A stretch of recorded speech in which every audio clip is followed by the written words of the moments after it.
Живея просто. Обичам щедро. Усмихвам се често.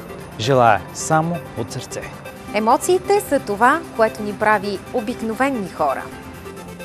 Обикновени, но и уникални. Всеки ден разделяме вниманието си между семейството, работата и новините. И доста пъти не ни остава време да направим куп неща, за които сме си мечтали. Неща лично за нас. В празничните дни направете най-прекрасния подарък за любимите си хора. Бъдете с тях. Защото единствено така ще усетите онова, което ви прави силни и уверени в себе си.